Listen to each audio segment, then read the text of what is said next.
La sortie de crise est-elle pour bientôt à l'école normale supérieure? On peut le croire. Le dossier connaît une avancée notable depuis quelques jours. Il faut déjà louer la promptitude du nouveau ministre de l'Enseignement supérieur.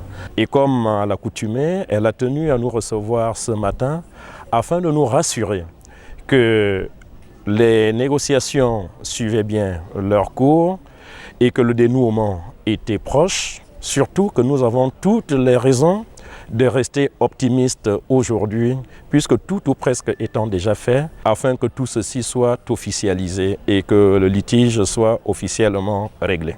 Après près de 4 mois de tension sans répit, l'espoir est né enfin chez les enseignants-chercheurs. Espoir encore vécu avec retenue. Joie, je ne dirais pas totalement. Pour l'instant, par rapport à nos locations, il y a déjà des négociations en cours. Et aujourd'hui, le problème est sur la table du Premier ministre.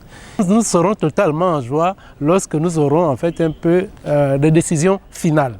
Pour l'instant, effectivement, il y a déjà un début de négociation, non seulement avec notre ministre, mais comme je disais tantôt, le problème est déjà sur la table du Premier ministre, qui a déjà pris, je pense, certaines décisions, mais qui attendent d'être en fait un peu actées officiellement. Derrière ces scènes de joie, des interrogations à l'idée de savoir que deviendra l'UNES. Faut-il parler de mort? Faut parler peut-être d'une résurrection sous une nouvelle forme. Vous voyez donc ici, c'est le phénix peut-être qui renaît de ses cendres, puisqu'on a vu que ces 14 dernières années, ou bien ces 2 dernières décennies, l'UNES n'a fait effectivement que souffrir. Vous voyez donc ici, il faut lui donner effectivement une nouvelle bulle d'oxygène pour qu'elle renaisse de ses cendres, peut-être sous d'autres formes. Quel que soit le nom qu'on pourra lui donner demain, que nous soyons un établissement d'enseignement supérieur à part entière. Parce que le statut de l'ENS a toujours été ambigu depuis 30 ans.